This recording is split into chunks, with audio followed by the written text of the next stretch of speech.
The rain hammered against the windows of our Seattle home, a relentless rhythm mirroring the turmoil inside me. For years, I'd considered myself a lucky man. Barnaby, a 43-year-old IT specialist, had found a love that felt like it was pulled straight from a movie. Corinna, my wife, was beautiful, intelligent, and had a laugh that could light up a room.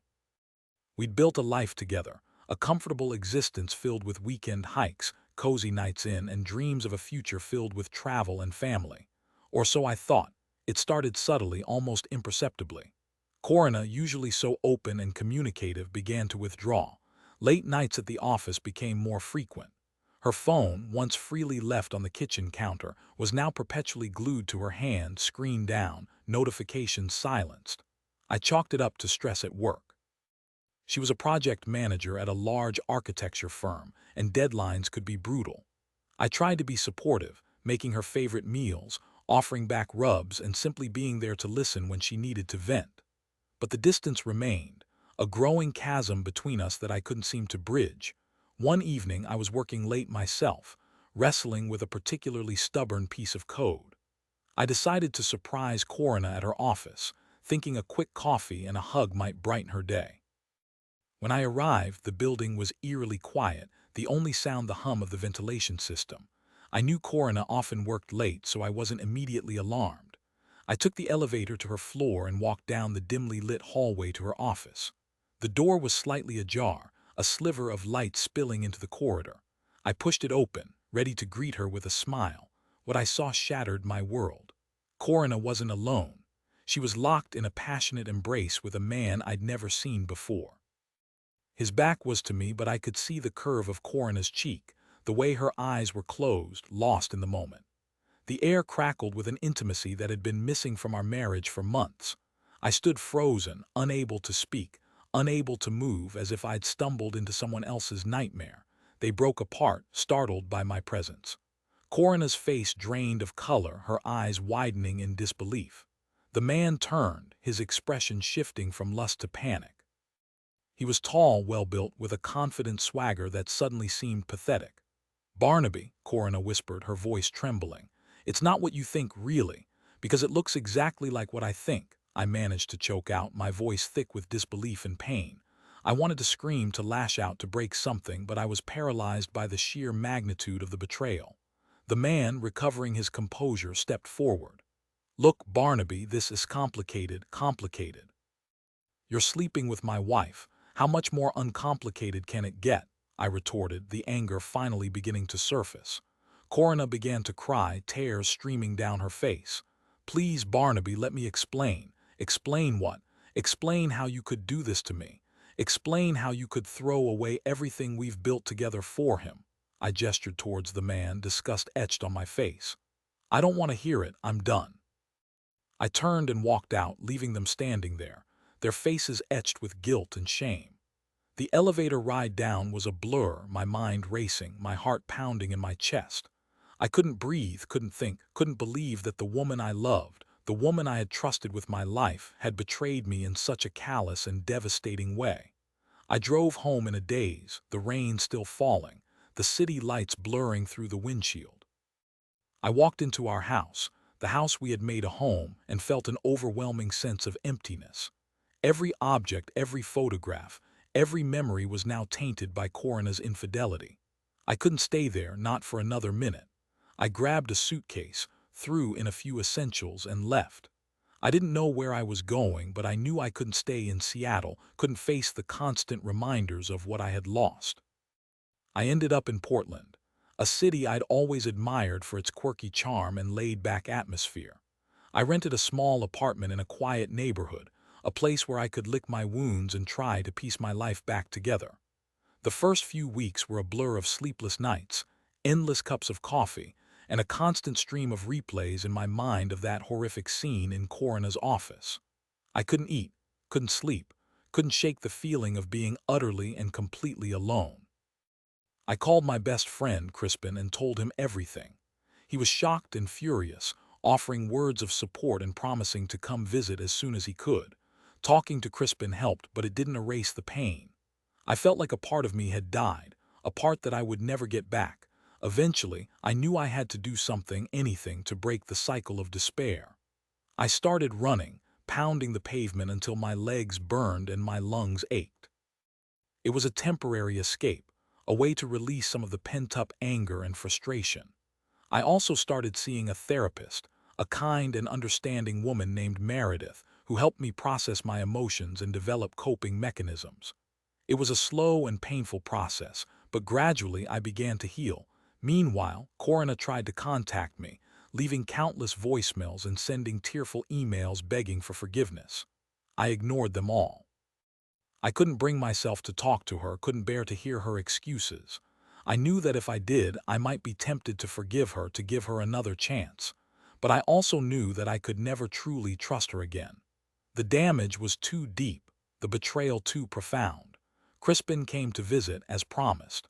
We spent a weekend exploring Portland, visiting breweries, hiking in Forest Park, and simply talking.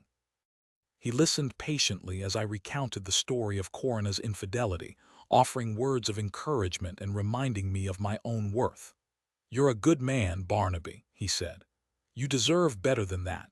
Don't let her ruin your life." His words resonated with me. I realized that I couldn't let Corinna's actions define me. I had to move on, to rebuild my life, to find happiness again. It wouldn't be easy, but it was possible.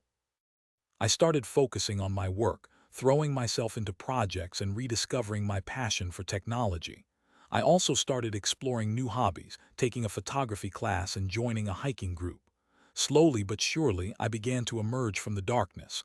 One day, I received a letter from a lawyer. It was a divorce petition from Corinna. I wasn't surprised. I signed the papers without hesitation and sent them back. I didn't want anything from her except to be free. A few weeks later, the divorce was finalized. I was officially single again. I should have felt relieved, but instead I felt numb. The end of my marriage was a chapter closed, but it was a chapter filled with pain and regret. I knew that I would carry the scars of Corinna's betrayal with me for the rest of my life. But I also knew that I was strong enough to overcome them. Life in Portland settled into a comfortable routine. I enjoyed my work, my hobbies, and my newfound independence. I made new friends, explored new places, and started to feel like myself again. I even started dating, tentatively at first, but with increasing confidence. I met some wonderful women, but none of them quite clicked. I wasn't ready for a serious relationship, not yet. But I was open to the possibility, and that was enough. One afternoon, I received an unexpected phone call. It was from a woman named Guinevere, who identified herself as a private investigator. She said she had some information about Corinna that she thought I should know. I was hesitant to get involved, but curiosity got the better of me. I agreed to meet her for coffee. Guinevere was a sharp, no-nonsense woman with a keen eye and a disarming smile. She explained that she had been hired by Corinna's firm to investigate some irregularities in her expense reports. During the course of her investigation, she had uncovered some disturbing information about Corinna's affair. The man Corinna was having an affair with, Guinevere said, was not just a random coworker. He was Alaric Sterling, one of the senior partners at the firm. He was also married. I felt a surge of anger, not just at Corinna, but at Alaric as well. He was a married man, a man in a position of power, and he had abused that power to seduce my wife. But that's not all, Guinevere continued. I also discovered that Corinna had been embezzling money from the firm. She had been using company funds to pay for trips, jewelry, and other personal expenses. Alaric was aware of it, and he was helping her cover it up. I was stunned. I knew Corinna had made mistakes, but I never imagined she was capable of such blatant dishonesty. "The firm is planning to press charges," Guinevere said. "Corinna is facing serious legal consequences." I felt a strange mix of emotions. Part of me wanted to see her punished for what she had done, but another part of me felt a pang of pity. She had thrown away her marriage, her career, and her reputation for a moment of fleeting pleasure. Now she was facing the consequences. "Why are you telling me this?" I asked Guinevere. "What do you want from me?" "I don't want anything from you," she said. "I just thought you deserved to know the truth. Corinna has caused you a great deal of pain, and I wanted you to see that she is finally being held accountable for her actions." I thanked Guinevere for her information and left the coffee shop. I walked through the streets of Portland, my mind reeling. I couldn't believe how much my life had changed in the past few months. I had gone from being a happily married man to a divorced and betrayed husband. And now, my ex-wife was facing criminal charges. I knew that I should feel vindicated, that I should be happy to see Corinna suffer. But I didn't. I felt sad. Sad for her, sad for myself, sad for the life we had once shared. I realized that revenge was not the answer. It wouldn't bring me happiness, it wouldn't erase the pain. The only way to move on was to forgive, not just Corinna, but myself as well. I went back to my apartment and sat down at my computer. I wrote Corinna an email. I told her that I knew about the embezzlement and the affair with Alaric. I told her that I was sorry for what she was going through and that I hoped she would find a way to turn her life around.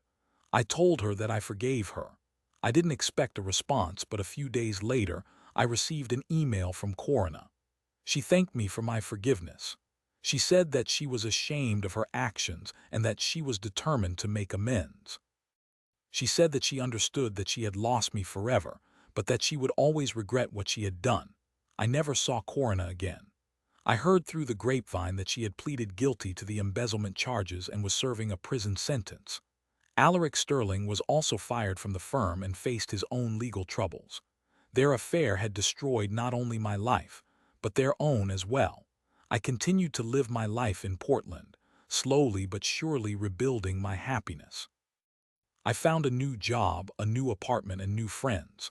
I started dating again, and eventually I met a woman named Fleur who was kind, intelligent, and funny. We fell in love, and a year later we got married. I learned a valuable lesson from my experience with Corinna. I learned that trust is precious, that betrayal is devastating, and that forgiveness is essential. I also learned that life is full of surprises, both good and bad, and that the only way to survive is to be resilient, to be adaptable, and to never give up on hope. I often think about Corinna, wondering how she is doing, hoping that she has found peace. I don't hate her anymore, I forgive her. And I am grateful for the lessons she taught me, even though they were learned in the most painful way possible. My life is not perfect, but it is good. I am happy. And that is all that matters.